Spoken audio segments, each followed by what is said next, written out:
darlings. How are you doing today? Oh, it's so good to see you. It's another week, and we are here. We're here, we're together. What more could you want right now? I am glad that you are spending some time with me. So much so, I am going to make sure, like that my phone is turned off. Because I want to give all my attention to you. So, it has been another interesting week, has it not? With the world we live in and every fun thing going on. And we are live with you now.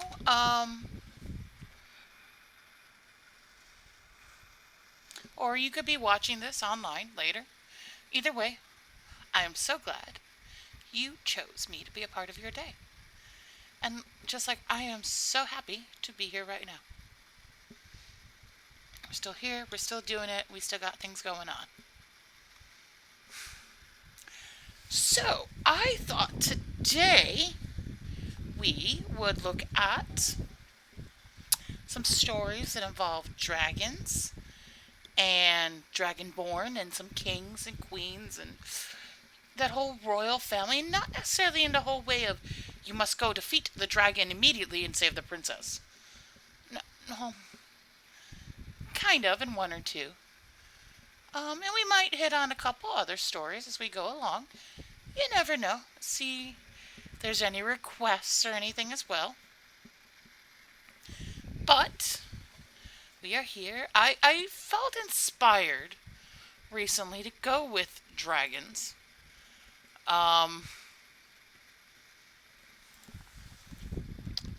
Because of some of my D&D campaign. Gotta love my DM for that. Everybody give some love to my DM. Love. Or send them some stabby duck emojis. I don't know. Whichever you feel like. Our one character might want to send stabby duck, but you know. But in the meantime, we are here. And we're going to do some stories. So, as you can see, we've moved things. We're in the bedroom, but it is bedtime stories, is it not? And for those of a certain age, not Madonna's bedtime stories. Did I totally just age myself there? Oh. Well, anyways. I hope you have... I got my water, and I've got some fake sweet tea in my Adventures cup. It's sweet tea, but with not sugar sweet tea.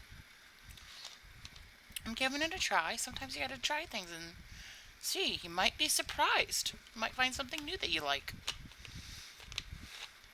And if not, then you can say, well, I've tried it once, and I definitely know. Nope.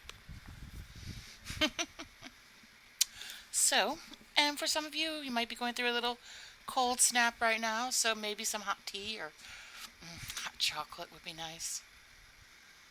So yeah, make sure you have your drink. I can wait, or you can pause, especially if you're watching it after the fact. You know.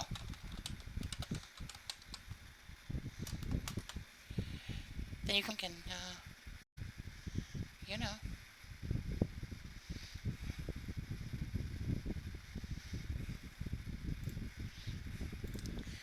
So, let's make sure you have your drinkage. I have mine. Did that not? Oh, no, that's what I did.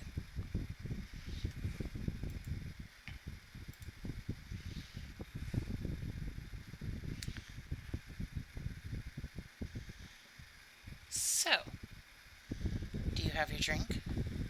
Are you ready to settle in? Get your good chair, maybe your best blanket, maybe a good pillow just to snuggle up, or maybe you have a blanket that's like getting a hug from someone. Snuggle up with that right now. It's never a bad time to snuggle up with a blanket, and you're never too old, no matter what folks say. Have some of my tea there. And the first book we are going to read from, it's called The Book of Myths That Every Child Should Know. It's a selection of the classic myths of all time for young people. And this was different artists and it's collecting from different books up to the time it was printed. It was edited by Hamilton Wright Mabie.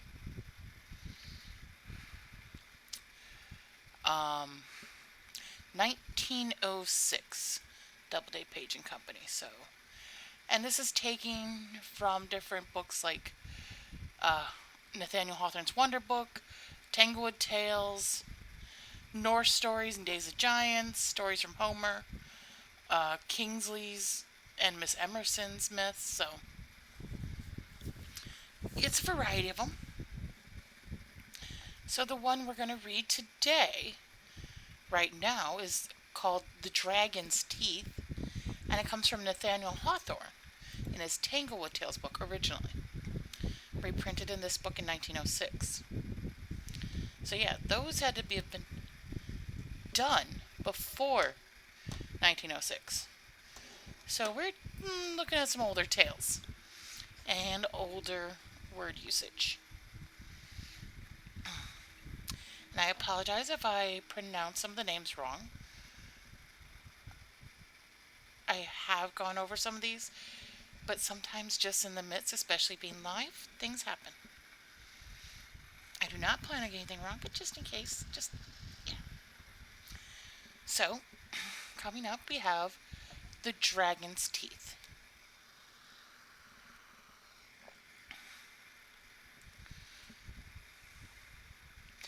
Cadmus, Phoenix, and Cilix, the three sons of King Agenor, and their little sister Europa, who was a very beautiful child, were at play together near the seashore in their father's kingdom of Phoenicia. They had rambled some distance from the palace where their parents dwelt, and were now in a verdant meadow, on one side of which lay the sea, all sparkling and dimpling in the sunshine, and murmuring gently against the beach. The three boys were very happy, gathering flowers and twining them into garlands with which they adorned the little Europa. Seated on the grass, the child was almost hidden under an abundance of buds and blossoms, whence her rosy face peeped merrily out, and as Cadmus said, was the prettiest of all the flowers. Just then, there came a splendid butterfly, fluttering along the meadow, and Cadmus, Phoenix, and Cilix set off in pursuit of it, crying out that it was a flower with wings. Europa, who was a little wearied with playing all day long, did not chase the butterfly with her brothers, but sat still where they had left her, and closed her eyes. For a while she listened to the pleasant murmur of the sea, which was like a voice saying, "Hush, hush," and bidding her go to sleep. But the pretty child, if she slept at all, could not have slept more than a moment, when she heard something trample on the grass, not far from her, and peeping out from the heap of flowers, beheld a snow-white bull. And whence could this bull have come? Europa and her brothers had been a long time playing in the meadow, and they had seen no cattle nor other living thing, either there or on the neighboring hills. "Brother Cadmus," cried Europa, starting up out of the midst of the roses and lilies, "Phoenix, Cilix, where are you all? Help, help! Come and drive away this bull." But her brothers were too far off to hear, especially as the fright took away Europa's voice and hindered her from calling very loudly. So there she stood, with her pretty mouth wide open, as pale as the white lilies that were twisted among the other flowers in her garlands. Nevertheless, it was the suddenness with which she perceived the bull, rather than anything frightful in his appearance, that caused Europa so much alarm. On looking at him more attentively, she began to see that he was a beautiful animal, and even fancied a particularly amiable expression in his face. As for his breath, the breath of cattle, you know, is always sweet. It was as fragrant as if he had been grazing on no other food than rosebuds, or at least the most delicate of clover blossoms. Never before did a bull have such bright and tender eyes, and such smooth horns of ivory as this one. And the bull ran little races and capered sportively around the child, so that she quite forgot how big and strong he was, and from the gentleness and playfulness of his actions, soon came to consider him as innocent a creature as a pet lamb. Thus, frightened as she was at first, you might by and by have seen Europa stroking the bull's forehead with her small white hand, and taking the garlands off her own head to hang them on his neck and ivory horns. Then she pulled up some blades of grass, and he ate them out of her hand, not as if he were hungry, but because he wanted to be friends with the child, and took pleasure in eating what she had touched. Well, my stars! Was there ever such a gentle, sweet, pretty, and amiable creature as this bull, and ever such a nice playmate for a little girl?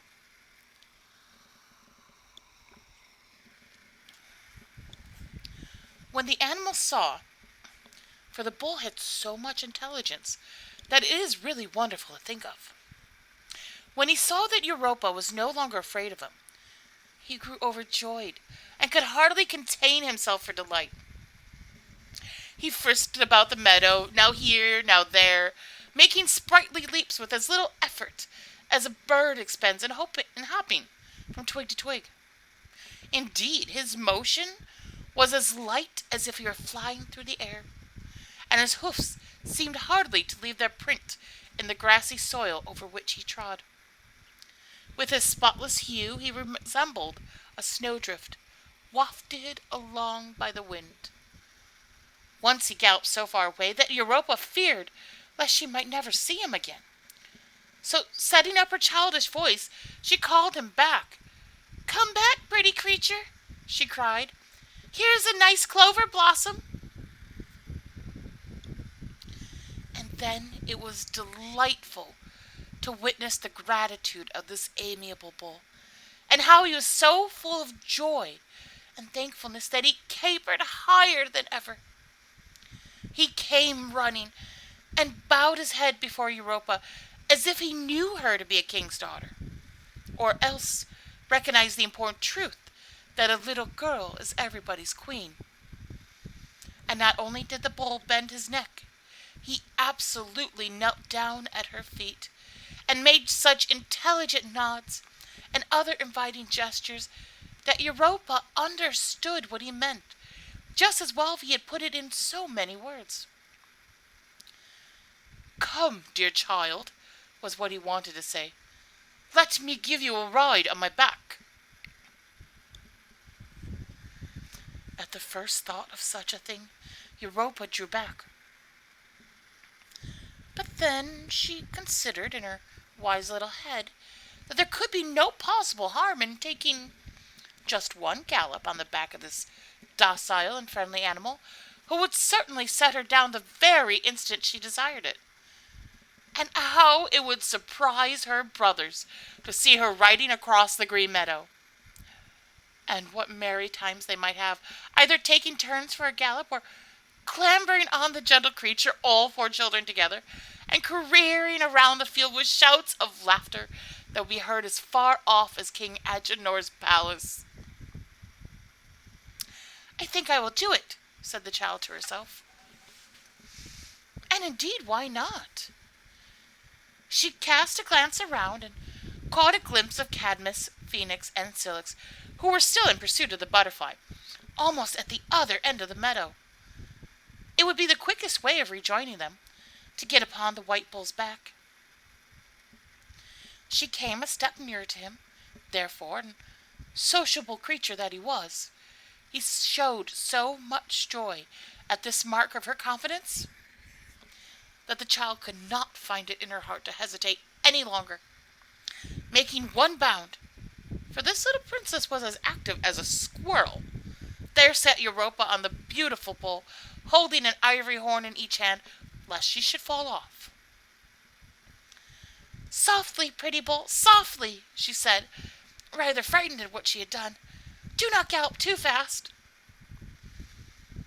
Having got the child on his back, the animal gave a leap into the air and came down so like a feather that Europa did not know when his hoofs touched the ground. He then began to race to that part of the flowery plain where her three brothers were, and where they had just caught their splendid butterfly. Europa screamed with delight, and Phoenix, Cilix, and Cadmus stood gaping at the spectacle of their sister mounted on a white bull, not knowing whether to be frightened or to wish the same good luck for themselves. The gentle and innocent creature, for who could possibly doubt that he was so, pranced round among the children as sportively as a kitten. Europa all the while looked down upon her brothers, nodding and laughing, but yet with a sort of stateliness in her rosy little face. As the bull wheeled about to take another gallop across the meadow, the child waved her hand and said, "Goodbye," playfully pretending that she was now bound on a distant journey, and might not see her brothers again, for nobody could tell how long. "Goodbye," shouted Cadmus, Phoenix, and Cilix all in one breath. But together with her enjoyment of the sport, there was still a little remnant of fear in the child's heart, so that her last look at the three boys was a troubled one, and made them feel as if their dear sister was really leaving them forever.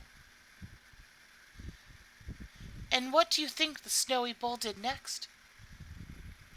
Why, he set off as swift as the wind, straight down to the seashore, scampered across the sand, took an airy leap, and plunged right in among the foaming billows. The white spray rose in a shower over him and little Europa, and fell spattering down upon the water.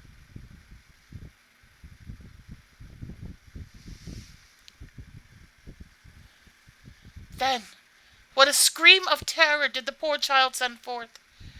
The three brothers screamed manfully, likewise, and ran to the shore as fast as their legs would carry them, with Cadmus at their head. But it was too late.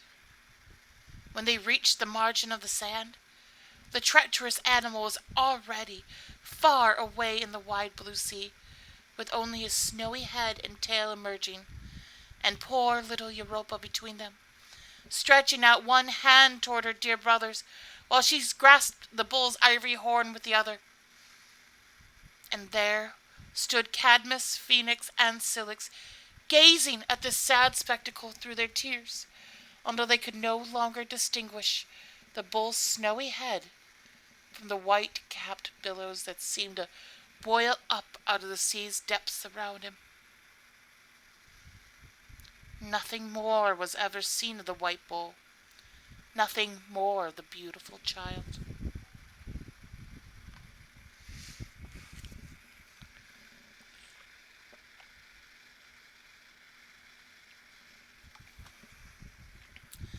This was a mournful story, as you may well think, for the three boys to carry home to their parents.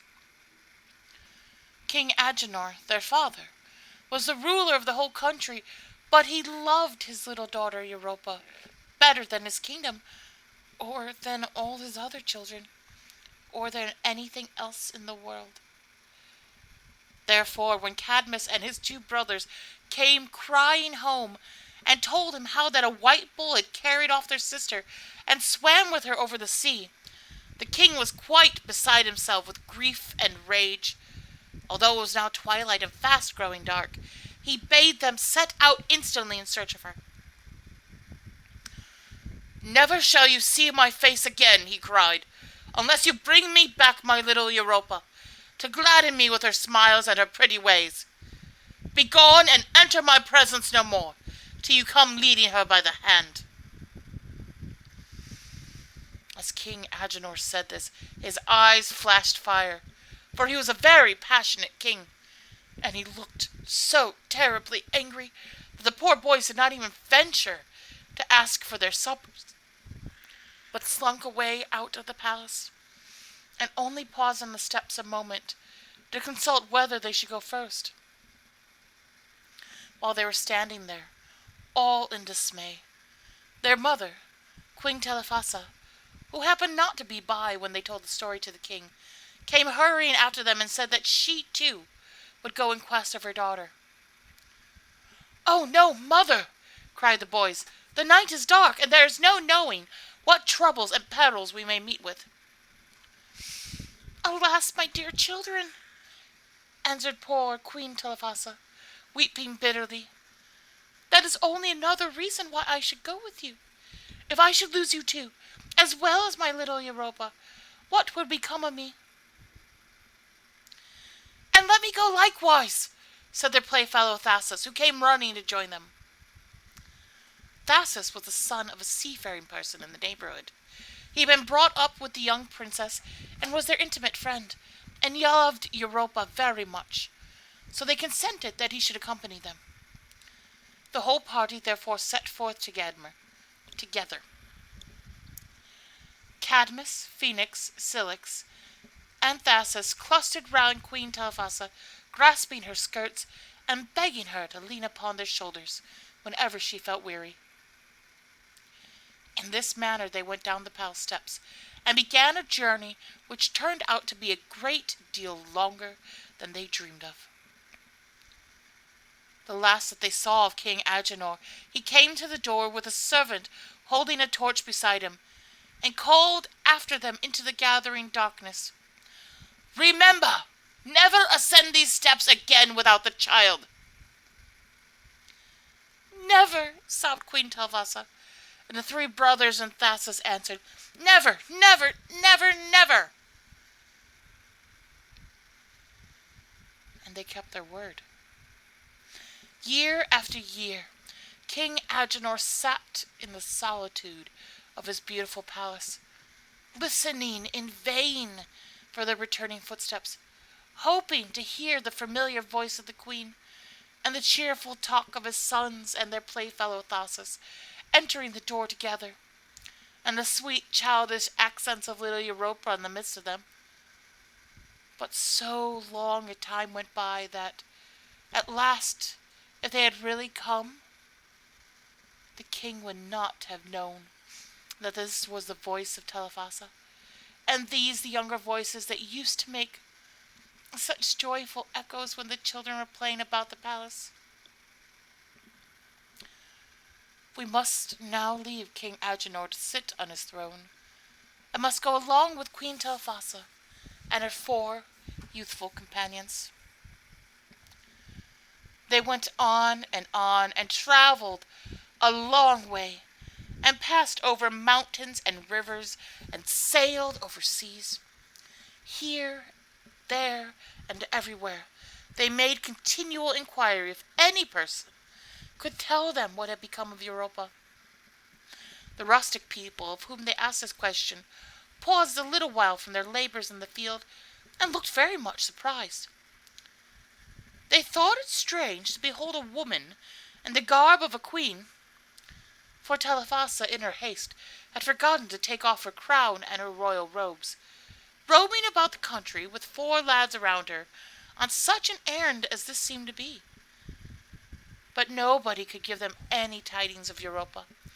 Nobody had seen a little girl, dressed like a princess, and mounted on a snow-white bull, which galloped as swiftly as the wind.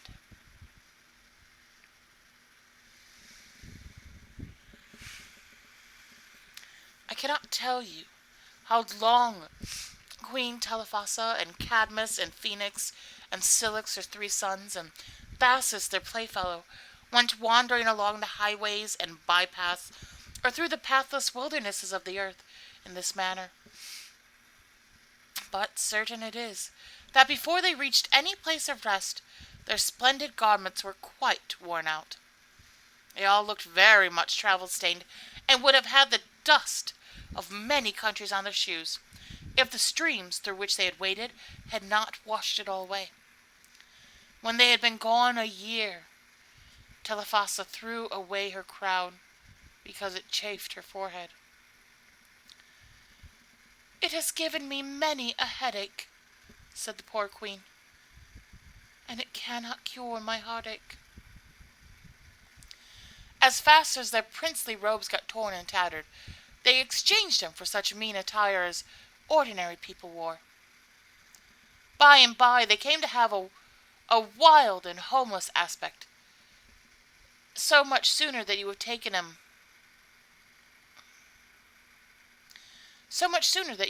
for a gypsy family than a queen and 3 princes and a young nobleman who had once a palace for their home, and a train of servants to do their bidding. The 4 boys grew up to be tall young men with sunburnt faces, each of them girded on a sword to defend themselves against the perils of the way. When the husbandmen at whose farmhouses they sought hospitality needed their assistance in the harvest field, they gave it willingly, and Queen Telephassa, who had done no work in her palace, save to braid silk threads with golden ones, came behind them to bind the sheaves. If payment was offered, they shook their heads and only asked for tidings of Europa. "There are bulls enough in my pasture," the old farmers would reply, "but I never heard of one like this you tell me of. A snow-white bull with a little princess on his back. Ho, ho! I ask your pardon, good folks, but there was never such a sight seen hereabouts." At last, when his upper lip began to have the down on it, Phoenix grew weary of rambling hither and thither to no purpose. So, one day, when they happened to be passing through a pleasant and solitary tract of country, he sat himself down on a heap of moss. "I can go no farther," said Phoenix. "It is a mere foolish waste of life to spend it as we do in always wandering up and down and never coming to any home at nightfall. Our sister is lost and never will be found. She probably perished in the sea or to whatever shore the white bull may have carried her. It is now so many years ago that there would be neither love nor acquaintance between us should we meet again. My father has forbidden us to return to his palace, so I shall build me a hut of branches and dwell here." "Well, son Phoenix," said Telephassa sorrowfully, "you have grown to be a man and must do as you judge best. But for my part, I will still go in quest of my poor child." "And we 3 will go along with you," cried Cadmus and Cilix and their faithful friend Thasus. But before setting out, they all helped Phoenix to build a habitation. When completed, it was a sweet rural bower, roofed overhead with an arch of living boughs. Inside there were 2 pleasant rooms, one of which had a soft heap of moss for a bed, while the other was furnished with a rustic seat or 2, curiously fashioned out of the crooked roots of trees. So comfortable and homelike did it seem that Telephassa and her 3 companions could not help sighing, to think that they must still roam about the world instead of spending the remainder of their lives in some such cheerful abode as they had here built for Phoenix. But when they bade him farewell, Phoenix shed tears, and probably regretted that he was no longer to keep them company. However, he had fixed upon an admirable place to dwell in, and by there came other people, who chanced to have no homes, and seeing how pleasant a spot it was, they built themselves huts in the neighborhood of Phoenix's habitation. Thus, before many years went by, a city had grown up there, in the center of which was seen a stately palace of marble, wherein dwelt Phoenix, clothed in a purple robe and wearing a golden crown upon his head. For the inhabitants of the new city, finding that he had royal blood in his veins, had chosen him to be their king. The very first decree of state which King Phineas issued was that if a maiden happened to arrive in the kingdom mounted on a snow-white bull and calling herself Europa, his subjects should treat her with the greatest kindness and respect and immediately bring her to the palace. You may see by this that Phoenix's conscience never quite ceased to trouble him. For giving up the quest of his dear sister and sitting himself down to be comfortable while his mother and her companions went onward.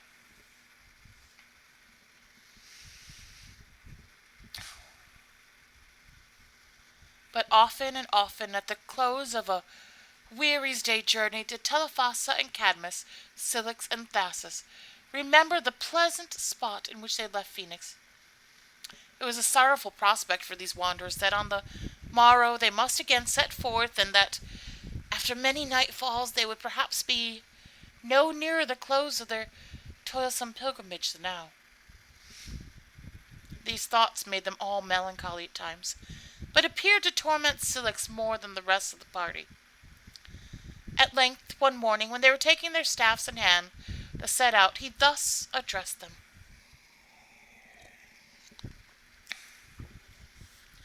My dear mother, and you, good brother Cadmus, and my friend Thasus, methinks we are like people in a dream. There is no substance in the life which we are leading. It is such a dreary length of time since the white bull carried off my sister Europa that I have quite forgotten how she looked, and the tones of her voice, and indeed almost doubt whether such a little girl ever lived in the world. And whether she once lived or no, I am convinced that she no longer survives, and that therefore it is the merest folly to waste our own lives and happiness in seeking her. Were we to find her, she would now be a woman grown, and would look upon us all strangers. So to tell you the truth, I have resolved to take up my abode here, and I entreat you, mother, brother, and friend, to follow my example. Not I, for one, said Telephassa, although the poor queen, firmly as she spoke, was so travel-worn that she could hardly put her foot to the ground. Not I, for one. In the depths of my heart, little Europa is still the rosy child who ran to gather flowers so many years ago. She has not grown to womanhood, nor forgotten me. At noon, at night, journeying onward, sitting down to rest, her childish voice is always in my ears calling, Mother, mother! Stop here who may, there is no repose for me. Nor for me, said Cadmus, while my dear mother pleases to go onward. And the faithful Thasus, too, was resolved to bear them company. They remained with Cilix a few days, however, and helped him to build a rustic bower, resembling the one which they had formerly built for Phoenix. When they were bidding him farewell, Cilix burst into tears, and told his mother that it seemed just as melancholy a dream to stay there in solitude as to go onward. If she really believed that they would ever find Europa, he was willing to continue the search with them even now. But Telephassa bade him remain there and be happy, if his own heart would let him. So the pilgrims took their leave of him and departed, and were hardly out of sight before some other wandering people came along that way, and saw Cilix's habitation, and were greatly delighted with the appearance of the place. There being abundance of unoccupied ground in the neighborhood, these strangers built huts for themselves and were soon joined by a multitude of new settlers, who quickly formed a city. In the middle of it was seen a magnificent palace of colored marble, on the balcony of which every noontide appeared Cilix, in a long purple robe, and with a jeweled crown upon his head. For the inhabitants, when they found out he was a king's son, had considered him the fittest of all men to be a king himself. One of the first acts of King Cilix's government was to send out an expedition, consisting of a grave ambassador and an escort of bold and hardy young men, with orders to visit the principal kingdoms of the earth and inquire whether a young maiden had passed through those regions, galloping swiftly on a white bull. It is, therefore, plain to my mind that Cilix secretly blamed himself for giving up the search for Europa, as long as he was able to put one foot before the other. As for Telephassa and Cadmus and the good Thasus, it grieves me to think of them still keeping up that weary pilgrimage. The two young men did their best for the poor queen, helping her over the rough places, often carrying her across rivulets in their faithful arms, and seeking to shelter her at nightfall, even when they themselves lay on the ground. Sad, sad it was to hear them asking of every passerby if he had seen Europa, so long after the white bull had carried her away. But, though the grey years thrust themselves between, and made the child's figure dim in their remembrance, neither of these true-hearted three ever dreamed of giving up the search.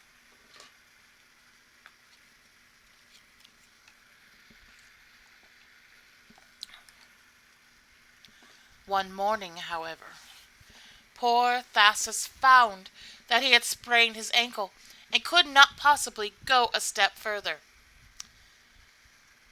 "After a few days, to be sure," said he mournfully, "I might make shift to hobble along with a stick, but that would only delay you, and perhaps hinder you, from finding dear little Europa, after all your pains and trouble. Do you go forward, therefore, my beloved companions, and leave me to follow as I may." "Thou hast been a true friend, dear Thasus," said Queen Telephassa, kissing his forehead. "Being neither my son, nor the brother of our lost Europa, thou hast shown thyself truer to me and her than Phoenix and Cilix did, whom we have left behind us. Without thy loving help, and that of my son Cadmus, my limbs could not have borne me half so far as this.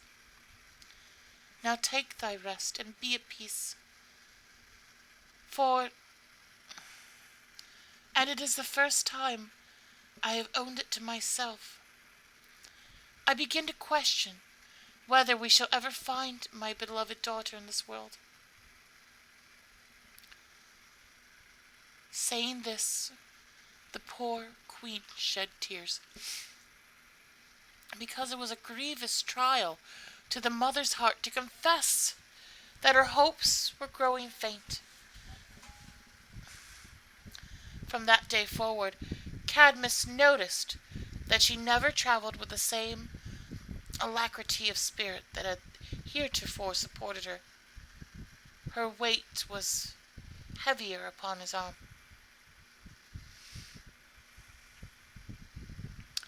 Before setting out, Cadmus helped Thasus build a tower, while Telephassa, being too infirm to give any great assistance, advised them how to fit it up and furnish it, so that it might be as comfortable as a hut of branches could. Thasus, however, did not spend all his days in this green bower, for it happened to him, as to Phoenix and Cilix, that other homeless people visited the spot and liked it, and built themselves habitation in the neighborhood. So here, in the course of a few years, was another thriving city with a red freestone palace in the center of it, where Thasus sat upon a throne, doing justice to the people, with a purple robe over his shoulders, a scepter in his hand, and a crown upon his head. The inhabitants had made him king, not for the sake of any royal blood, for none was in his veins, but because Thasus was an upright, true-hearted, and courageous man, and therefore fit to rule. But when the affairs of his kingdom were all settled, King Thasus laid aside his purple robe, and crown, and scepter, and bade his worthiest subject distribute justice to the people in his stead. Then, grasping the pilgrim staff that had supported him so long, he set forth again, hoping still to discover some hoof mark of the snow-white bull some trace of the vanished child. He returned after a lengthened absence and sat wearily upon his throne. To his latest hour, nevertheless, King Thasus showed his true-hearted remembrance of Europa by ordering that a fire should always be kept burning in his palace, and a bath steaming hot, and food ready to be served up, and a bed with snow-white sheets, in case the maiden should arrive and require immediate refreshment. And though Europa never came, the good Thasus had the blessings of many a poor traveler, who profited by the food and lodging which were meant for the little playmate of the king's boyhood. Telephassa and Cadmus were now pursuing their weary way, with no companion but each other. The queen leaned heavily upon her son's arm, and could only walk a few miles a day. But for all her weakness and weariness, she would not be persuaded to give up the search.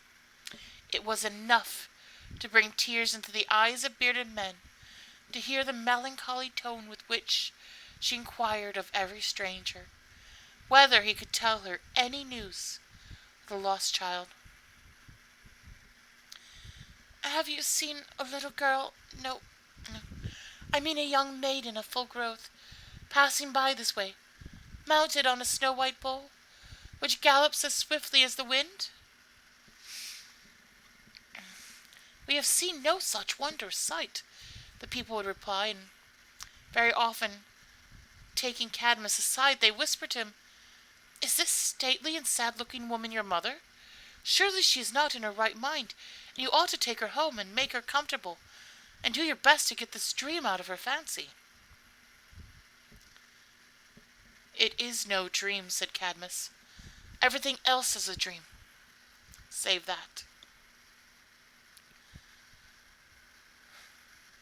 But one day Telephassa seemed feebler than usual, and leaned almost her whole weight on the arm of Cadmus, and walked more slowly than ever before. At last they reached a solitary spot where she told her son that she must needs lie down and take a good long rest.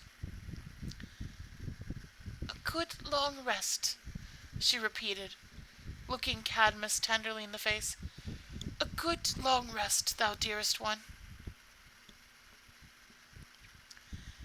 "As long as you please, dear mother," answered Cadmus.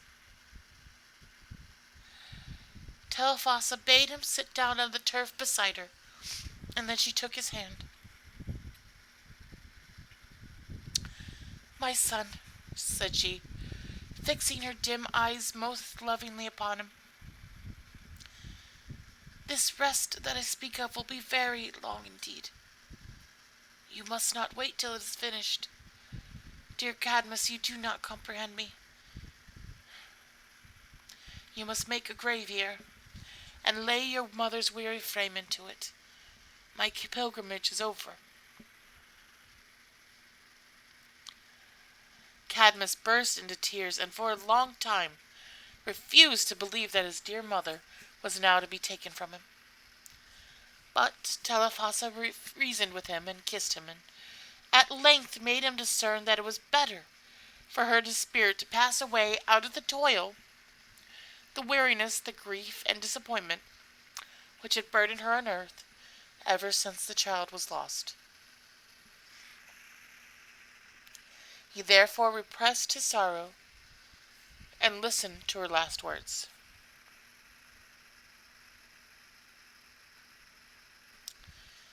"Dearest Cadmus," said she, "thou hast been the truest son that ever mother had, and faithful to the very last. Who else would have borne with my infirmities as thou hast? It is owing to thy care, thou tenderest child, that my grave was not dug long years ago in some valley or on some hillside that lies far, far behind us. It is enough. Thou shalt wander no more on this hopeless search, But when thou hast laid thy mother in the earth, then go, my son, to Delphi, and inquire of the oracle that thou shalt do next. O mother, mother, cried Cadmus, couldst thou but have seen my sister before this hour! It matters little now, answered Telephassa, and there was a smile upon her face. I go now to the better world, and sooner or later shall find my daughter there.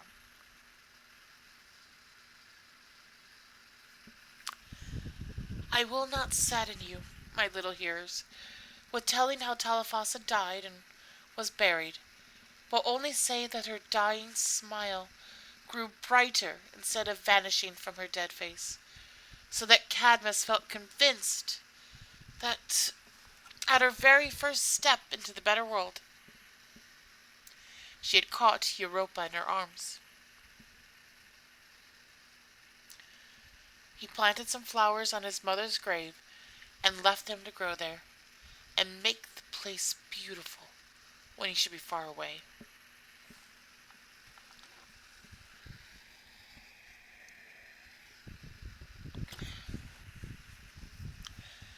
After performing this last sorrowful duty, he set forth alone, and took the road toward the famous oracle of Delphi, as Telephassa had advised him.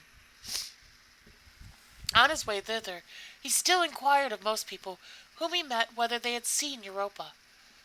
For to say the truth, Cadmus had grown so accustomed to ask the question that it came to his lips as readily as a remark about the weather. He received various answers. Some told him one thing and some another. Among the rest, a mariner affirmed that many years before, in a distant country, he had heard a rumor about a white bull, which came swimming across the sea with a child on his back, dressed up in flowers that were blighted by the sea water. He did not know what had become of the child or the bull, and Cadmus suspected indeed, by a queer twinkle in the mariner's eyes, that he was putting a joke upon him and had never really heard anything about the matter. Poor Cadmus found it more wearisome to travel alone than to bear all his dear mother's weight while she had kept him company. His heart, you will understand, was now so heavy that it seemed impossible sometimes to carry it any farther. But his limbs were strong and active and well accustomed to exercise. He walked swiftly along, thinking of King Agenor and Queen Telephassa, and his brothers and the friendly Thasus, all of whom he had left behind him at one point of his pilgrimage or another, and never expected to see them any more. Full of these remembrances, he came within sight of a lofty mountain, which the people thereabouts told him was called Parnassus. On the slope of Mount Parnassus was the famous Delphi, whither Cadmus was going. This Delphi was supposed to be the very midmost spot of the whole world. The place of the oracle was a certain cavity in the mountainside, over which, when Cadmus came thither, he found a rude bower of branches. It reminded him of those which he had helped to build for Phoenix and Cilix, and afterward for Thasus. In later times, when multitudes of people came from great distances to put questions to the oracle, a spacious temple of marble was erected over the spot. But in the days of Cadmus, as I have told you, there was only this rustic bower, with its abundance of green foliage and a tuft of shrubbery that ran wild over the mysterious hole in the hillside. When Cadmus had thrust a passage through the tangled boughs and made his way into the bower, he did not at first discern the half-hidden cavity, but soon he felt a cold stream of air rushing out of it, with so much force that it shook the ringlets on his cheek. Pulling away the shrubbery which clustered over the hole, he bent forward and spoke in a distinct but reverential tone, as if addressing some unseen personage inside of the mountain. "Sacred oracle of Delphi," said he, Whither shall I go next in quest of my dear sister Europa? There was at first a deep silence, and then a rushing sound, or a noise, like a long sigh proceeding out of the interior of the earth. This cavity, you must know, was looked upon as a sort of fountain of truth, which sometimes gushed out in audible words, although for the most part these words were such a riddle that they might just as well have stayed at the bottom of the hole. But Cadmus was more fortunate than many others who went to Delphi in search of truth. By and by, the rushing noise began to sound like articulate language. It repeated over and over again the following sentence, which, after all, was so like the vague whistle blast of air that Cadmus really did not know whether it meant anything or not. Seek her no more! Seek her no more! Seek her no more! What then shall I do? Asked Cadmus. For ever since he was a child, it had been the great object of his life to find his sister. From the very hour that he left following the butterfly in the meadow, near his father's palace, he had done his best to follow Europa, over land and sea, and now, if he must give up the search, he seemed to have no more business in the world. But again, the sighing gust of air grew into something like a hoarse voice. Follow the cow, it said. Follow the cow. Follow the cow. And when these words had been repeated, Uncle Cadmus was tired of hearing them, especially as he could not imagine what cow it was or why he was to follow her. The gusty hole gave vent to another sentence. Where the stray cow lies down, there is your home. These words were pronounced but a single time, and died away into a whisper, for Cadmus was fully satisfied that he had caught the meaning. He put other questions, but received no answer. Only the gust of wind sighed continually out of the cavity, and blew the withered leaves rustling along the ground before it. Did there really come any words out of the hole? Thought Cadmus. Or have I been dreaming all this while? He turned away from the oracle and thought himself no wiser than when he came thither. Caring little what might happen to him, he took the first path that offered itself and went along at a sluggish pace. For, having no object in view, nor any reason to go one way more than other, it would certainly have been foolish to make haste. Whenever he met anybody, the old question was at his tongue's end. Have you seen a beautiful maiden, dressed like a king's daughter, and mounted on a snow-white bull that gallops as swiftly as the wind? But remembering what the oracle had said, he only half uttered the words, and then mumbled the rest indistinctly. And from his confusion, people must have imagined that this handsome young man had lost his wits. I know not how far Cadmus had gone, nor could he himself have told you, when at no great distance before him he beheld a brindled cow. She was lying down by the wayside, quietly chewing her cud, and didn't take any notice of the young man until he had approached pretty nigh. Then, getting leisurely upon her feet, and giving her head a gentle toss, she began to move along at a moderate pace, often pausing just long enough to crop a mouthful of grass.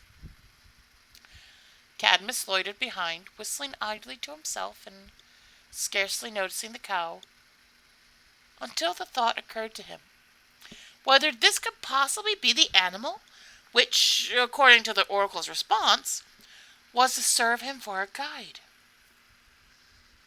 But he smiled at himself for fancying such a thing. He could not seriously think that this was the cow, because she went along so quietly, behaving just like any other cow.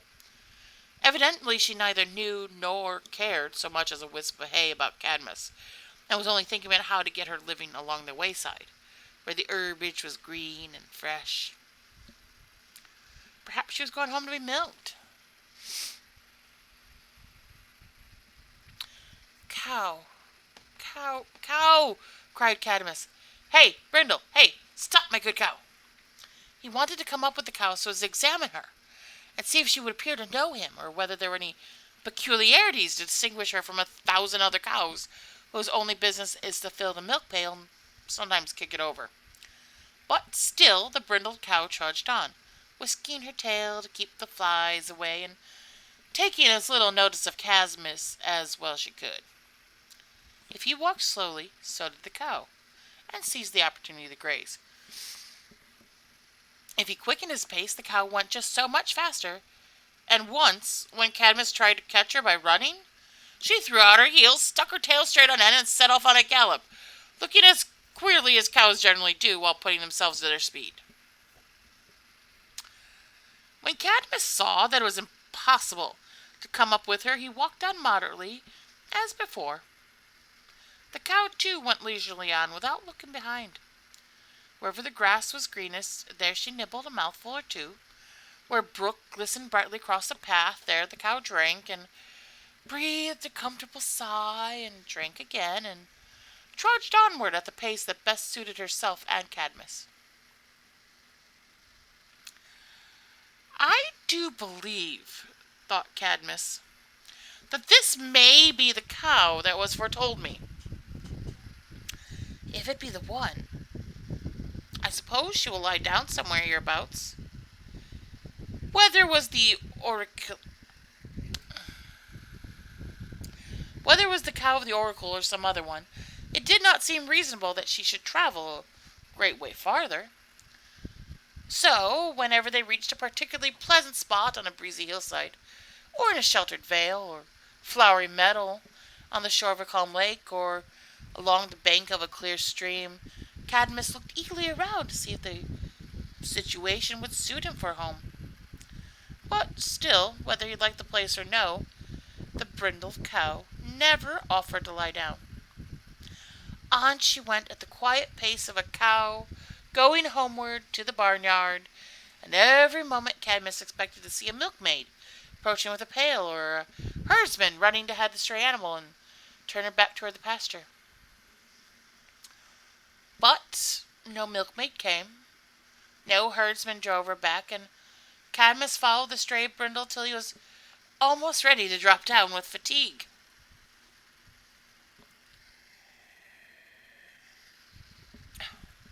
"Oh, brindled cow!" cried he in a tone of despair. "Do you never mean to stop?" He had now grown too intent on following her to think of lagging behind, however long the way and whatever might be his fatigue. Indeed, it seemed as if there was something about the animal that bewitched people. Several persons who happened to see the brindled cow and Cadmus following began to trudge after her, precisely as he did. Cadmus was glad of somebody to converse with, and therefore talked very freely to these good people.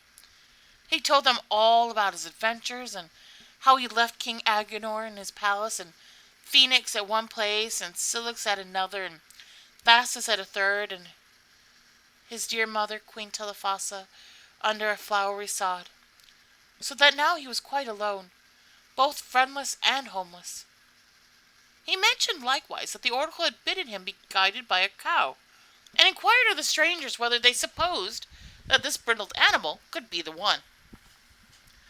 "Why, 'tis a very wonderful affair," answered one of his new companions. "I am pretty well acquainted with the ways of cattle, and I never knew a cow of her own accord to go so far without stopping. If my legs will let me, I'll never leave following the beast till she lies down." "Nor I," said a second. "Nor I," cried a third. "If she goes 100 miles farther, I'm determined to see the end of it."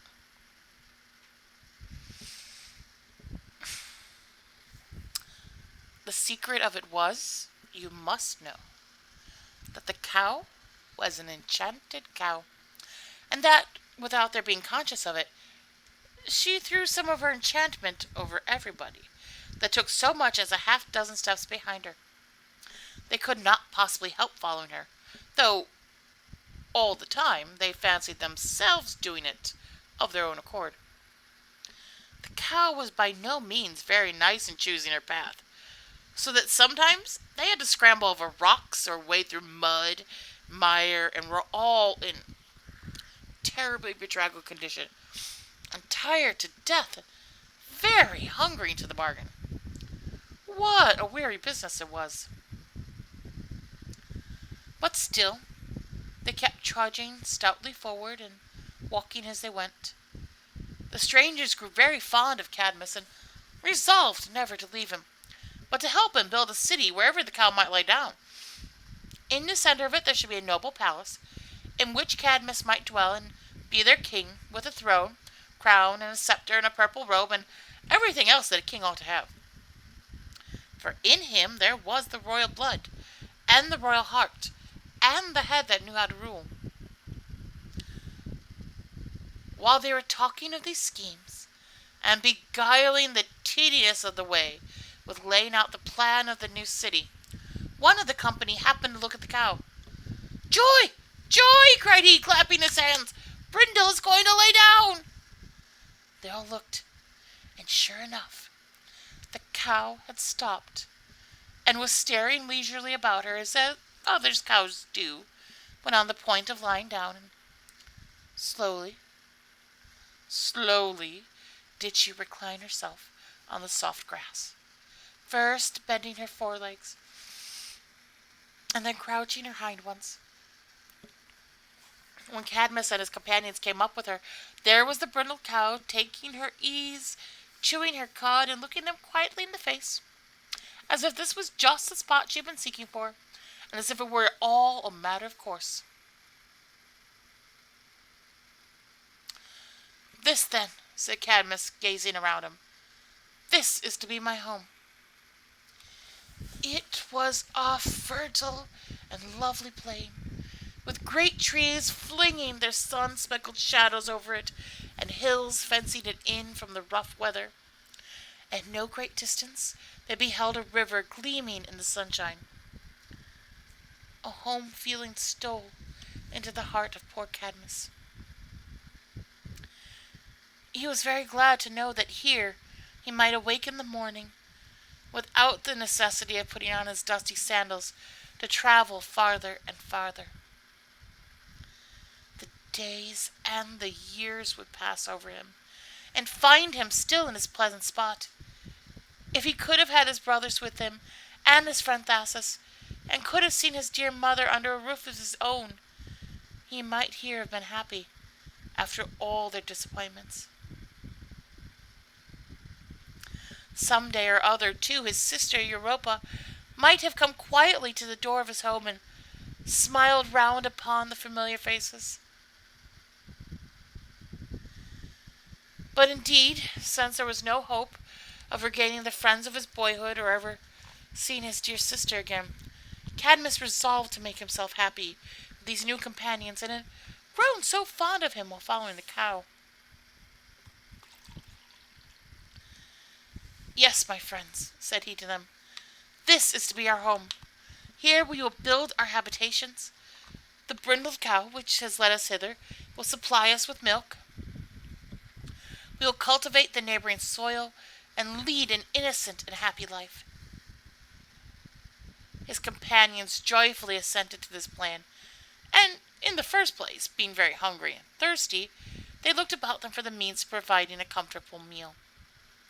Not far off they saw a tuft of trees, which appeared as if there might be a spring of water beneath them. They went thither to fetch some, leaving Cadmus stretched on the ground along with the brindled cow. For now that he had found a place of rest, it seemed as if all the weariness of his pilgrimage, ever since he left King Agenor's palace, had fallen upon him at once. But his new friends had not been long gone when he was suddenly startled by cries, shouts, and screams, and the noise of a terrible struggle. And in the midst of it all was a most awful hissing, which went right through his ears like a rough saw. Running toward the tuft of trees, he beheld the head and fiery eyes of an immense serpent, or dragon, with the widest jaws that ever a dragon had, and a vast many rows of horribly sharp teeth. Before Cadmus could reach the spot, this pitiless reptile had killed his poor companions, and was busily devouring them, making but a mouthful of each man.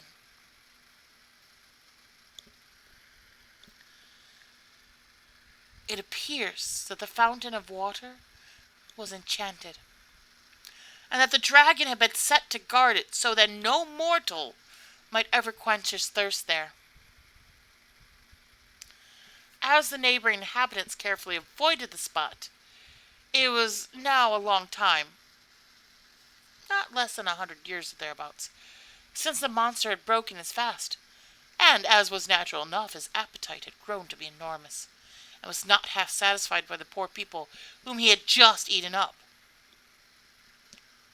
When he caught sight of Cadmus, therefore, he set up another abominable hiss, and flung back his immense jaws until his mouth looked like a great red cavern, the farther end of which were seen the legs of his last victim, whom he had hardly had time to swallow. But Cadmus was so enraged at the destruction of his friends that he cared neither for the size of the dragon's jaws nor for his hundreds of sharp teeth. Drawing his sword, he rushed at the monster and flung himself right into his cavernous mouth. This bold method of attacking him took the dragon by surprise. For, in fact, Cadmus had leaped so far down into his throat that the rows of terrible teeth could not close upon him, nor do him the least harm in the world. Thus, though the struggle was a tremendous one, and though the dragon shattered the tuft of trees into small splinters by the lashing of his tail, yet, as Cadmus was all the while slashing and stabbing at his very vitals, it was not long before the scaly wretch bethought himself of slipping away. He had not gone his length, however, when the brave Cadmus gave him a sword thrust that finished the battle, and creeping out of the gateway of the creature's jaws, there he beheld him, still wriggling his vast bulk, although there was no longer life enough in him to harm a little child.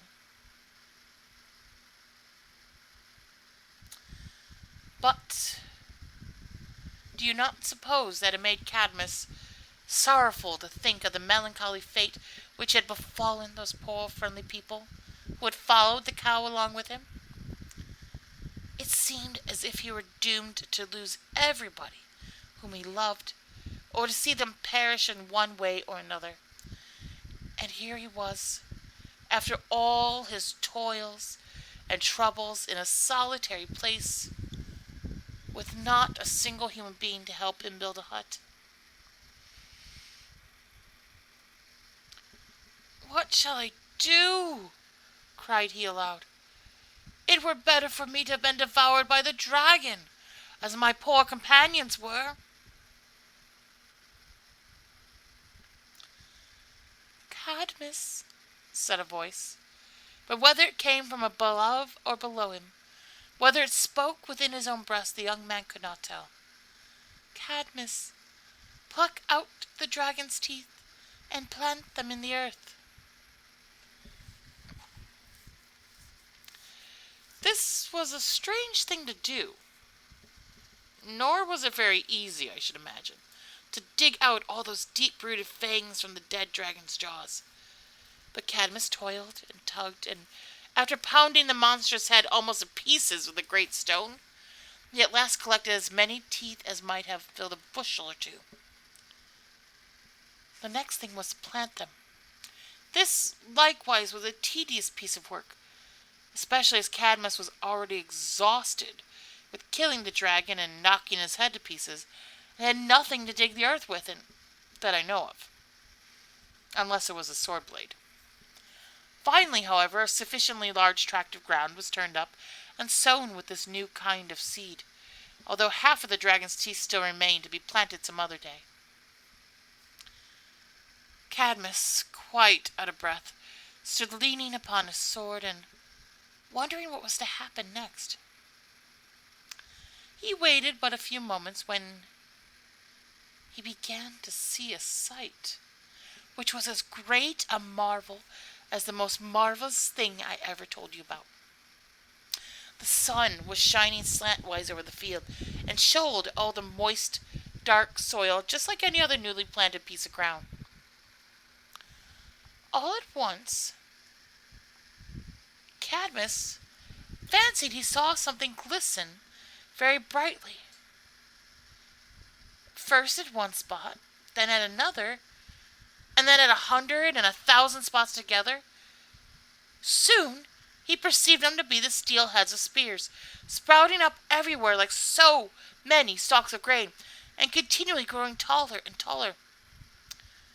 Next appeared a vast number of bright sword blades, thrusting themselves up in the same way. A moment afterward, the whole surface of the ground was broken up by a multitude of polished brass helmets, coming up like a crop of enormous beans. So rapidly did they grow that Cadmus now discerned the fierce countenance of a man beneath every one. In short, before he had time to think what a wonderful affair it was, he beheld an abundant harvest of what looked like human beings, armed with helmets and breastplates, shields, swords, and spears, and before they were well out of the earth, they brandished their weapons and clashed them to one against another, seeming to think, little whiles they had yet lived, that they had wasted too much of life without a battle. Every tooth of the dragon had produced one of these sons of deadly mischief. Up sprouted also a great many trumpeters, and with the first breath that they drew, they put their brazen trumpets to their lips and sounded a tremendous and ear-shattering blast, so that the whole space, just now so quiet and solitary, reverberated with the clash and clang of arms, the bray of warlike music, and the shouts of angry men. So enraged they all looked that Cadmus fully expected them to put the whole world to the sword. How fortunate would it be for a great conqueror if he could get a bushel of the dragon's teeth to sow? Cadmus, said the same voice which he had heard before, throw a stone into the midst of the armed men. So Cadmus seized a large stone, and flinging it into the middle of the earth army, saw it strike the breastplate of a gigantic and fierce-looking warrior. Immediately on feeling the blow, he seemed to take it for granted that somebody had struck him, and, uplifting his weapon, he smote his next neighbor a blow that cleft his helmet asunder, and stretched him on the ground. In an instant, those nearest the fallen warrior began to strike at one another with their swords, and stab with their spears. The confusion spread wider and wider. Each man smote down his brother, and was himself smitten down before he had time to exult in his victory. The trumpeters all the while blew their blasts shriller and shriller. Each soldier shouted a battle cry, and often fell with it on his lips. It was the strangest spectacle of causeless wrath and of mischief for no good end that had ever been witnessed. But, after all, it was neither more foolish nor more wicked than 1,000 battles that have since been fought, in which men have slain their brothers with just as little reason as these children of the dragon's teeth. It ought to be considered, too, that the dragon people were made for nothing else. whereas other mortals were born to love and help one another.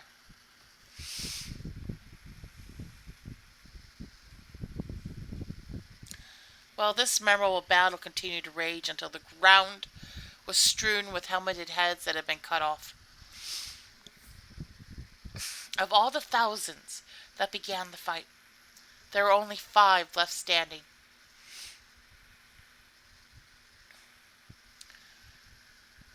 These now rushed from different parts of the field, and meeting in the middle of it, clashed their swords and struck at each other's hearts as fiercely as ever. "Cadmus," said the voice again, "bid those 5 warriors to sheathe their swords. They will help you to build the city." Without hesitating an instant, Cadmus stepped forward with the aspect of a king and a leader, and extending his drawn sword amongst them, spoke to the warriors in a stern, commanding voice. "Sheath your weapons," said he. And forthwith, feeling themselves bound to obey him, the 5 remaining sons of the dragon's teeth made him a military salute with their swords, returned them to the scabbards, and stood before Cadmus in rank, eyeing him as soldiers eye their captain, while awaiting the word of command.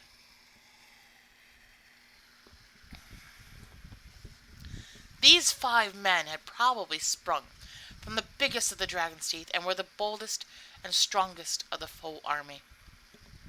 They were almost giants, indeed, and had good need to be so, else they could never have lived through so terrible a fight.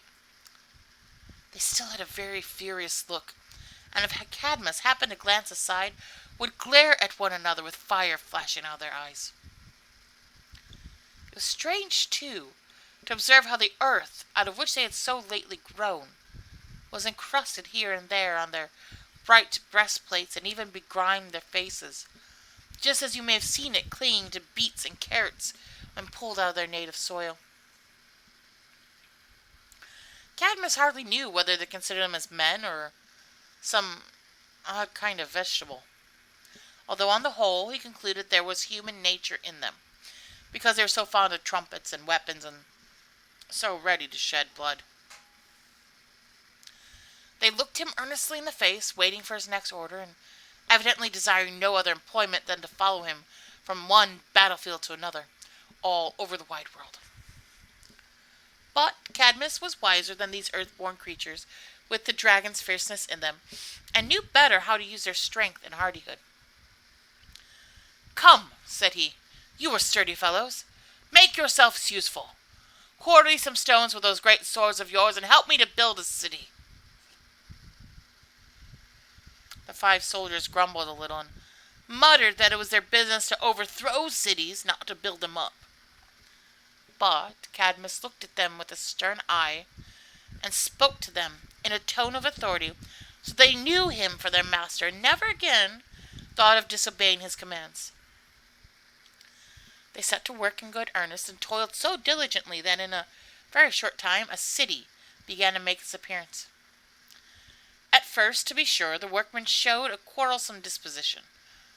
Like savage beasts, they would doubtless have done one another mischief, if Cadmus had not kept watch over them, and quelled the fierce old serpent that lurked in their hearts when he saw it gleaming out of their wild eyes. But in course of time, they got accustomed to honest labor, and had sense enough to feel that there was more true enjoyment in living at peace and doing good to one's neighbor than at striking at him with a 2-edged sword. It may not be too much to hope that the rest of mankind will by and by grow as wise and peaceable as these 5 earth-begrimed warriors who sprang from the dragon's teeth.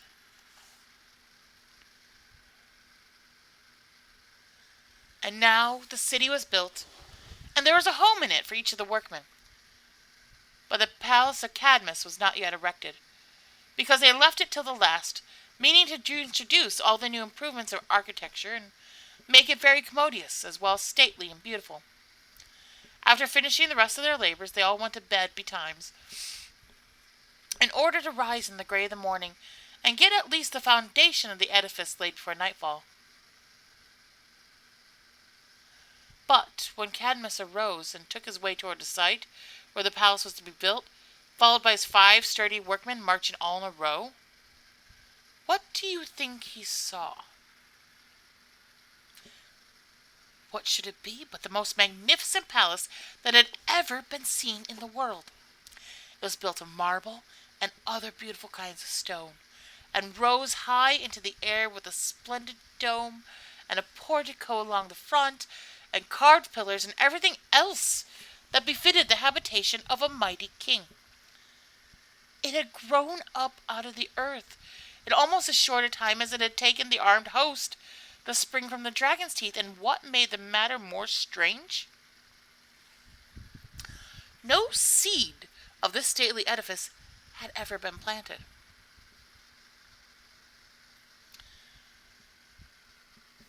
When the 5 workmen beheld the dome, with the morning sunshine making it look golden and glorious, they gave a great shout. "Long live King Cadmus!" they cried, "in his beautiful palace!"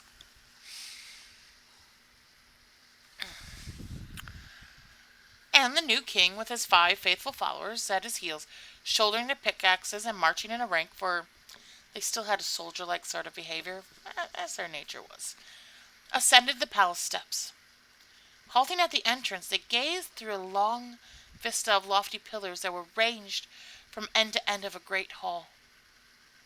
At the farther extremity of this hall, approaching slowly toward him, Cadmus beheld a female figure, wonderfully beautiful and adorned with a royal robe and a crown of diamonds over her golden ringlets, and the richest necklace that ever a queen wore. His heart thrilled with delight. He fancied it his long-lost sister Europa, now grown to womanhood, coming to make him happy and to repay him with her sweet sisterly affection for all those weary wanderings in quest of her since he left King Agenor's palace. For the tears that he had shed on parting with Phoenix and Cilix and Thasus, for the heartbreakings that had made the whole world seem dismal to him over his dear mother's grave.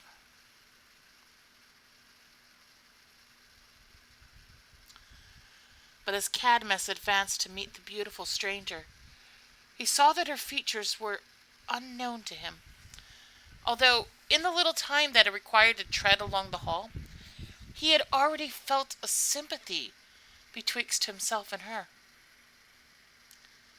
"No, Cadmus," said the same voice that had spoken to him in the field of the armed men. "This is not that dear sister Europa, whom you have sought so faithfully all over the wide world. This is Harmonia, a daughter of the sky, who is given you instead of sister and brothers and friend and mother. You will find all those dear ones in her alone."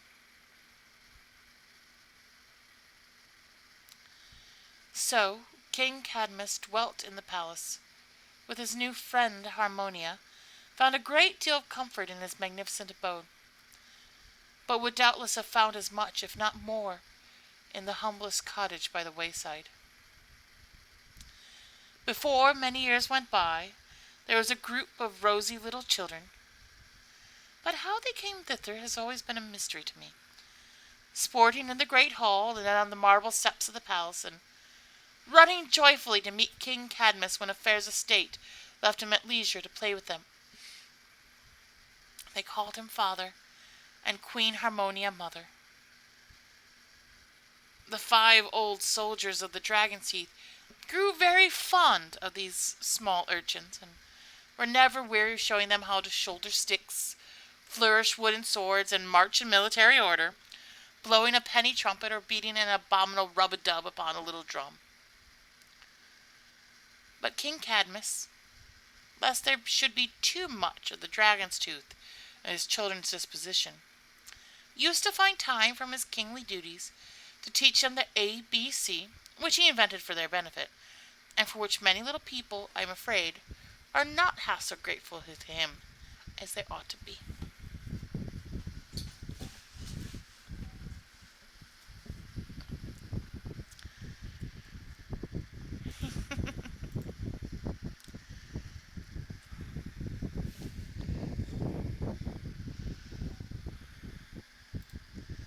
So that was a cute little story.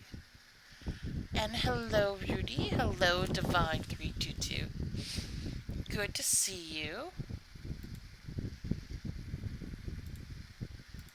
So glad you could join us.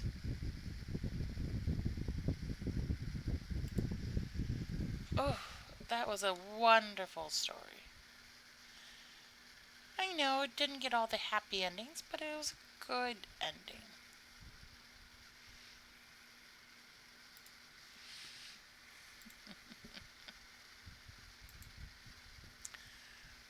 How about another story?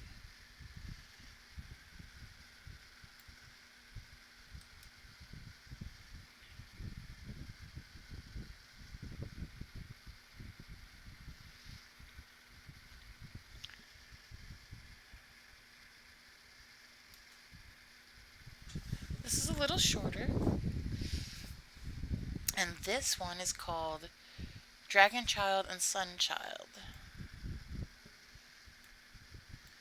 This one comes from the book. I've been wanting to do some of these fairy tales too. The Golden Maiden and other folk tales and fairy stories told in Armenia. We don't get as many Armenian tales as you would imagine. I love finding different cultures, you know that. So it is wonderful to be able to tell one of these stories. I have some Armenian friends, and my theater mother is Armenian. So this one is by A.G. Suklamin and was printed in 1898. 1898.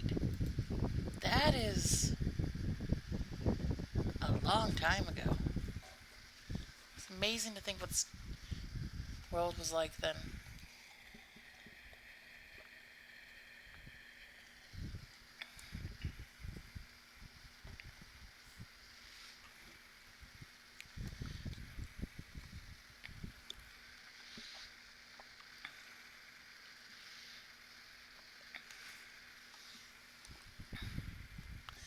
Back in the 1800s, why there weren't a lot of Armenian fairy tales retold was because some scholars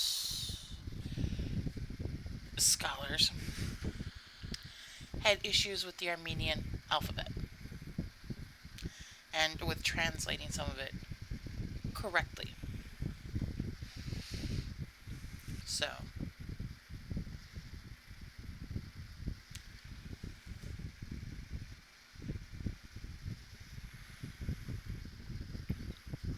it's interesting. But today we're going to be hearing the story of Dragon Child and Sun Child.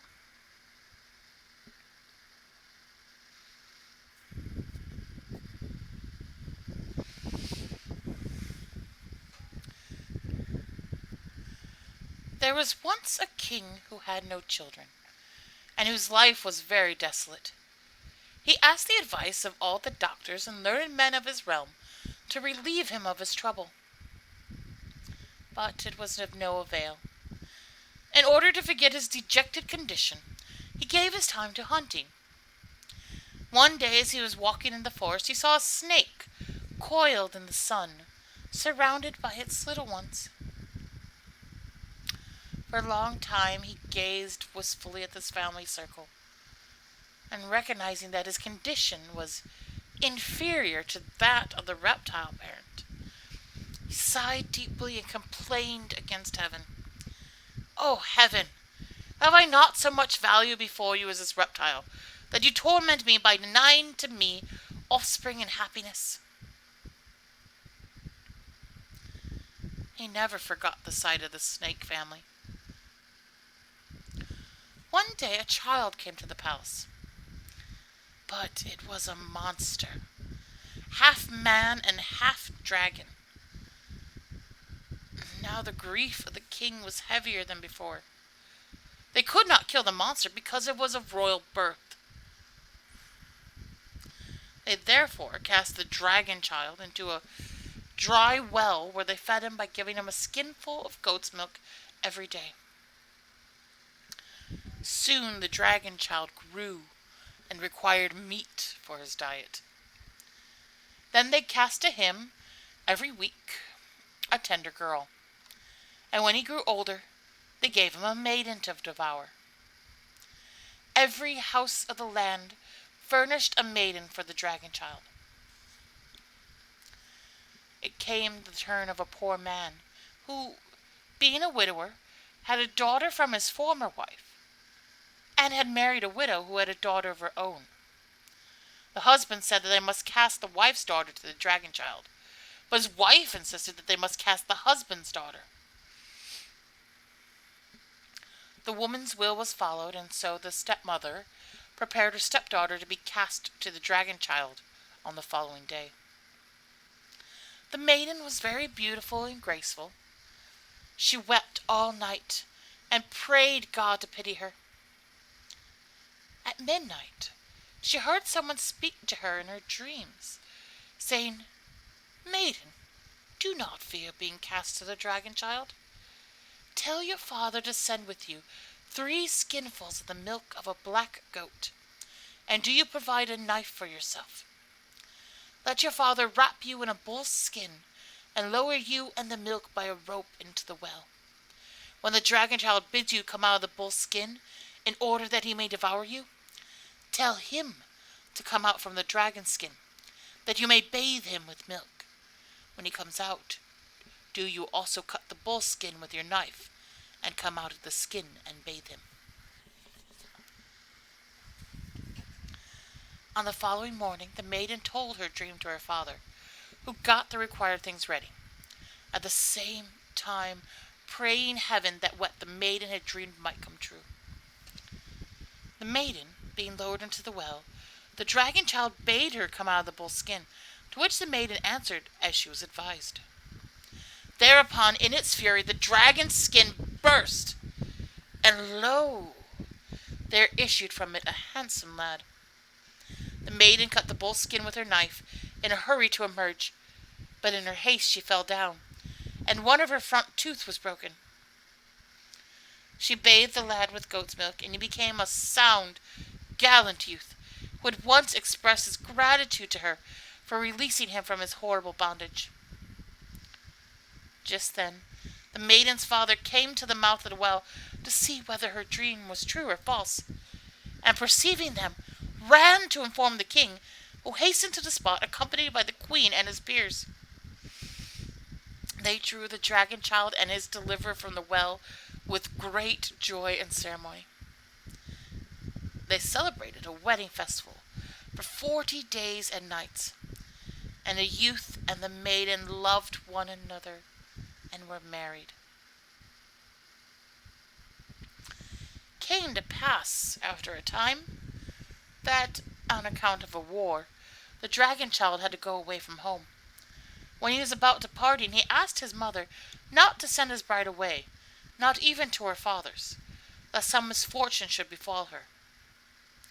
The queen promised, but 1,000 devils had entered the heart of the bride's stepmother, who was jealous of her good luck. She came and invited the bride to their house, saying that both she and her husband were longing to see her. When this was refused, she sent her husband, who urgently entreated the queen to send his daughter to his house at least for one day.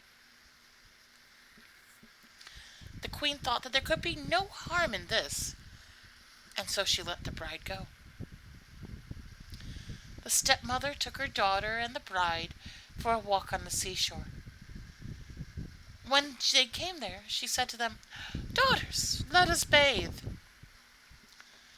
They entered the sea to bathe.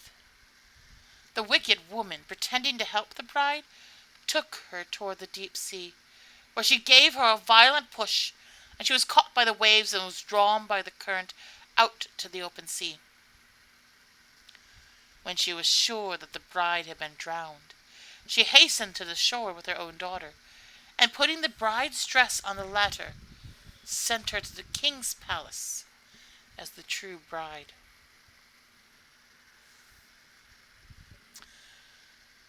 us turn to the fortunes of the maiden in the sea.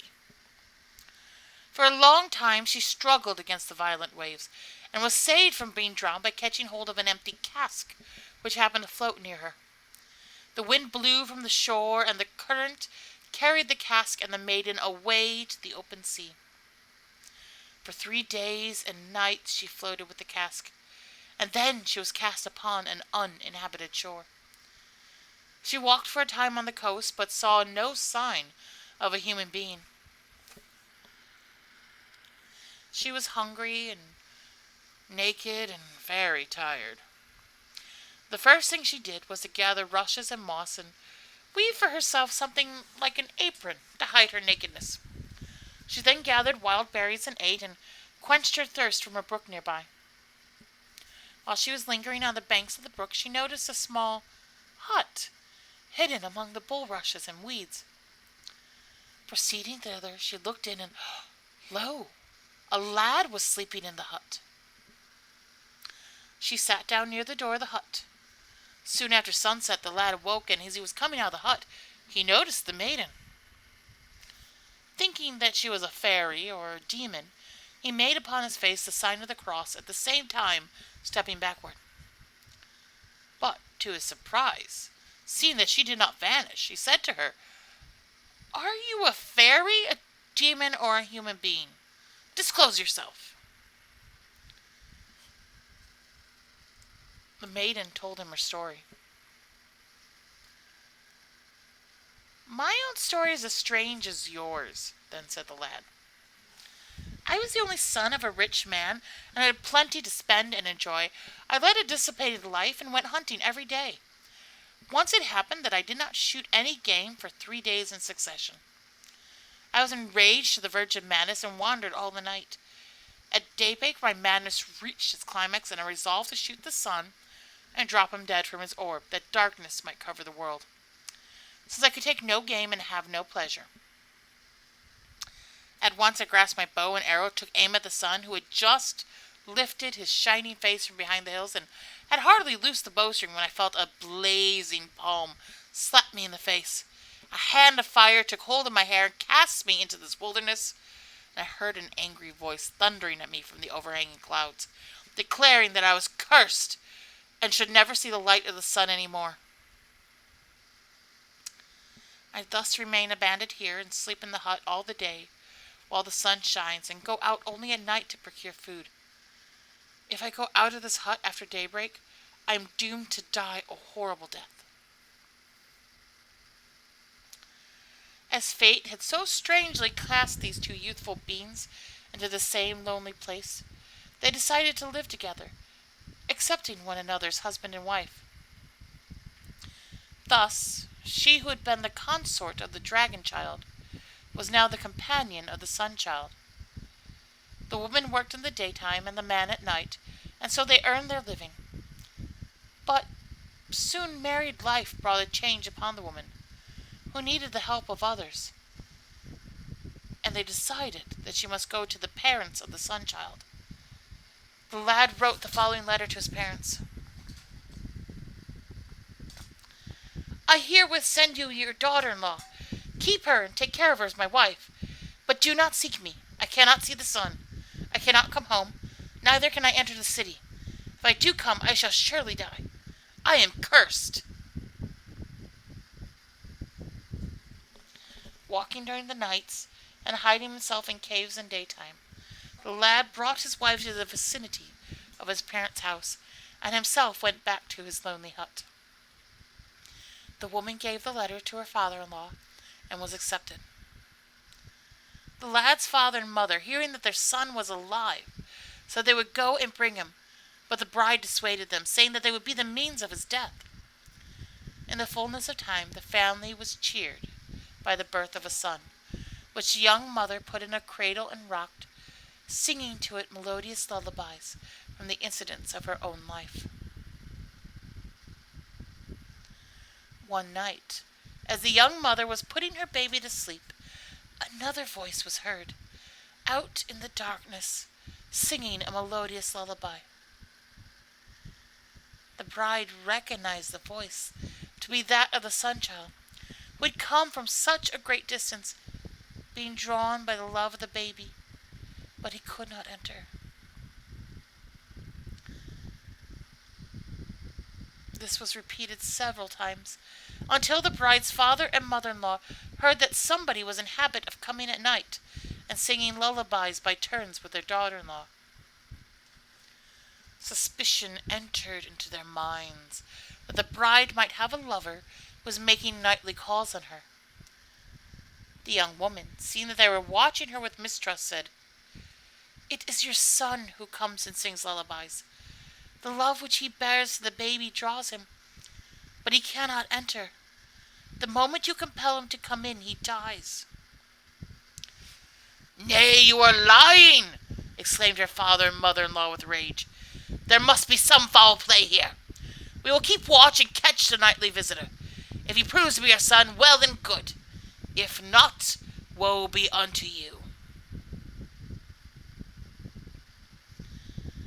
That night they kept watch, and when the voice from outside was heard, they ran and took hold of the man, and lo, it was their son, who begged them, saying, "For heaven's sake, let me go. If by the time the sun rises I am not hid in my hut, I die. Spare my life. I am cursed."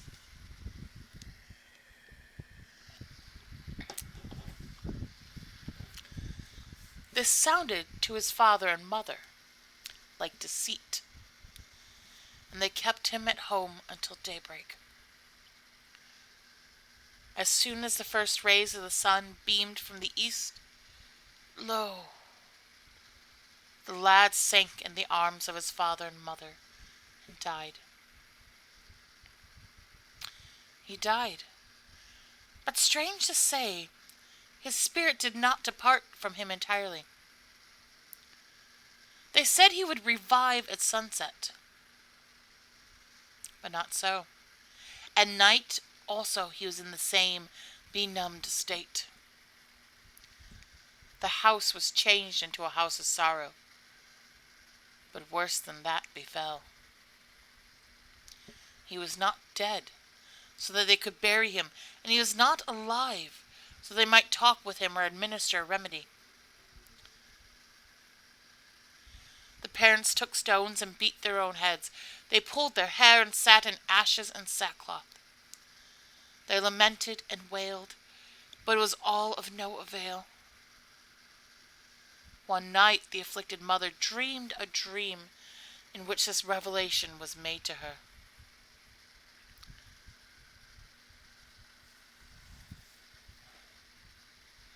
"Get up, put on iron sandals, take in your hand an iron rod, and travel toward the west until your sandals are worn and your rod is broken. Wherever holes are open in your sandals and your rod is broken, there you will find a remedy for your son."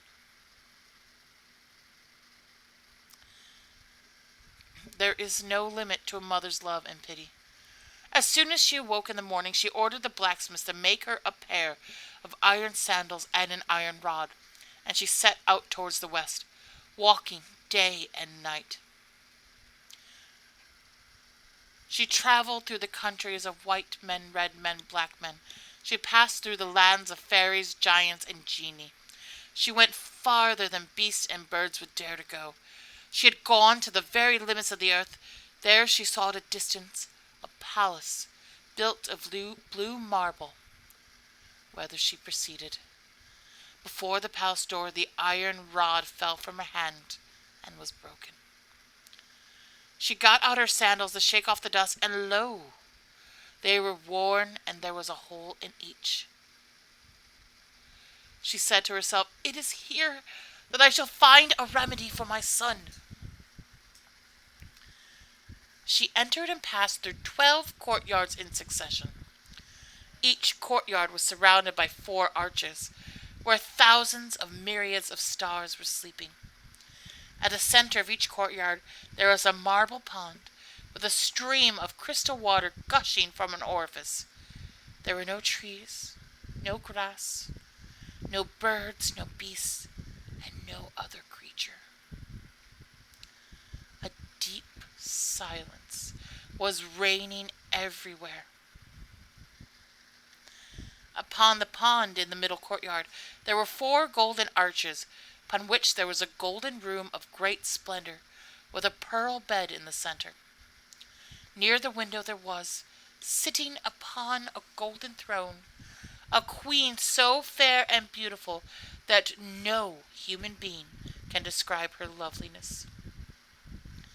From head to foot she was covered with diamonds, and her face beamed with rays of light.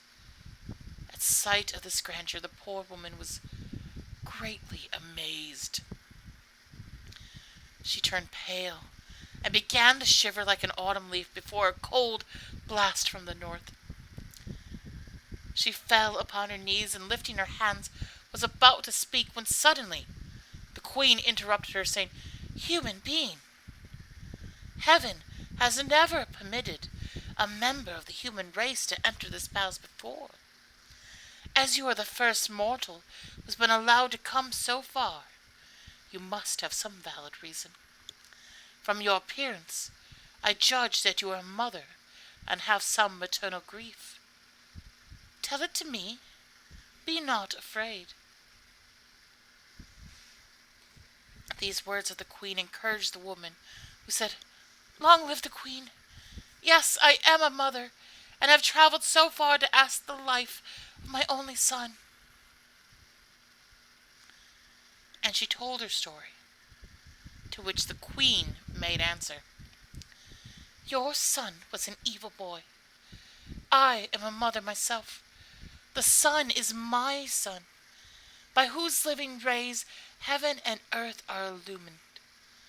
Your son was so wicked that he wanted to shoot my son, the giver of life to the universe.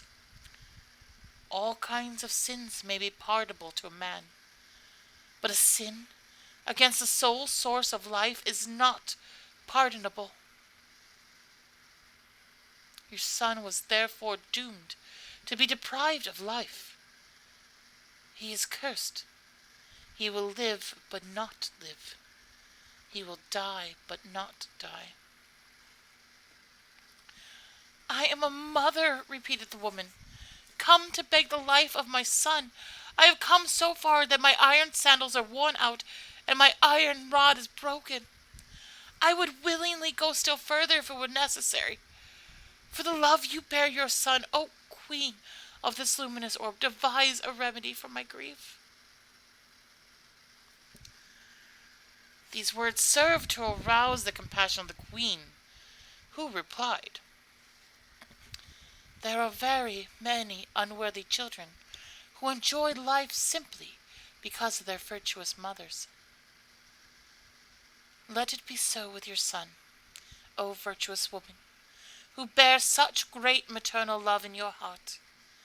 Now, go hide yourself beyond yonder stars. The day is growing towards evening, and my son will soon be here. If you do not hide yourself, you will be burned.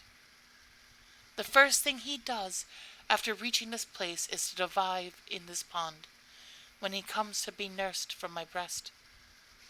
Just then, take a bottle full of the water of the pond where he has been washing, and carry it home. As soon as you sprinkle that water upon your son, he will be healed." Soon the sun came embodied in flames. The stars waked and stood on their feet for a time to salute their mighty king. Then they scattered over the surface of the blue dome, to twinkle in their respective orbits, because it was night. The sun dove into the pond, and the queen, stretching out her hand, took him out of the water. She placed him in the bed of pearl and began to nurse him, for the sun, who never wears out, never grows old, is a baby from everlasting to everlasting. The woman came out from her concealment, and taking a bottle of water from the pond, quickly retraced her steps. She arrived safely at her home and sprinkled the water upon her son, who was healed.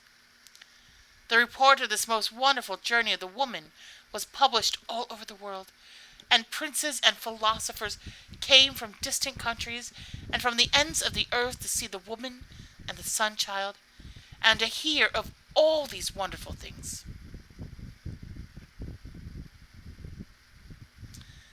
Among those who came from distant lands was the dragon child. He had returned safe from the wars and was surprised to find his bride changed, although the two stepsisters very much resembled one another.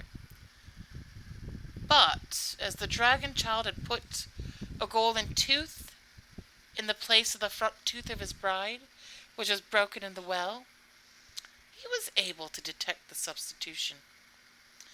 Upon strict examination of his mother, he discovered the bride had been sent to her stepmother's, where, as he supposed, she had been gotten rid of, and was replaced by her stepsister. All his efforts to find his lost bride being in vain, the dragon child had come to see the sun child and his mother, with the expectation of finding some means for the discovery of his wife. He became a guest in the sun child's house and told his story while they were eating supper. The bride, who was serving at the table, smiled and showed her golden tooth. This caused her to be discovered, and the sun child told how she had come and found him. Now as they had partaken of bread together, they had become friends, and agreed to solve the difficulty in a friendly manner. They decided to roast salt meat and to make the bride eat it, without letting her drink. Each was to take a pitcher of water. They were all to go riding in the fields. He whom she should ask for a drink must be her husband.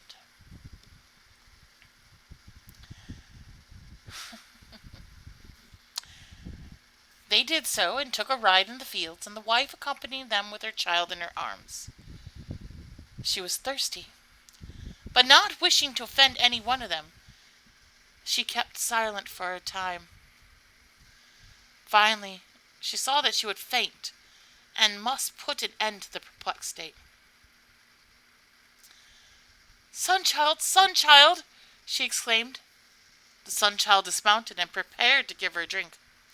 Thereupon she exclaimed, Dragon child! Dragon child! He also dismounted and prepared to give her a drink.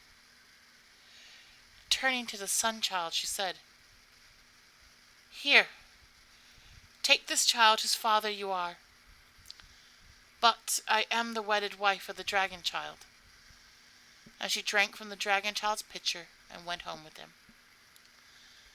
Thus their trouble ended, and they attained their wishes. May all who are afflicted find consolation. 3 apples fell from heaven, 1 for me, 1 for the storyteller, and 1 for him who entertained the company.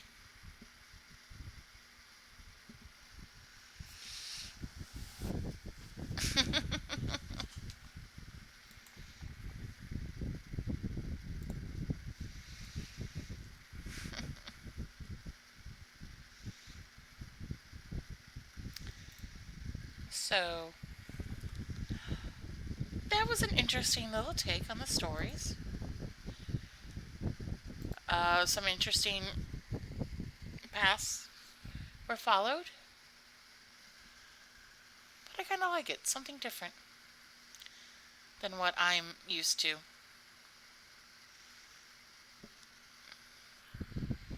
So, it is coming to that time of night which we must bid adieu, and I hope you have all enjoyed these stories. All from around 1900. That's a long time ago. And some of these are based even before then.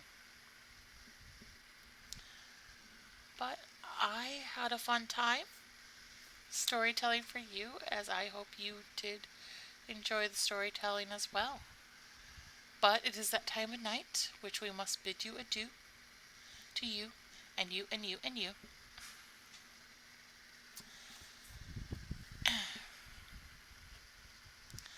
So, remember to be kind to yourself. We are often our own worst critics and harshest to ourselves. Don't do that. try and not do that as much. But also, once you have that kindness and that love inside of you, do not be afraid to share it. The world could use more kindness and love in it. Oh, so much so these days. And if you ever doubt it, know that I look forward to see you again here very soon. And that's a fact. But until then, I wish you a good night and sleep well.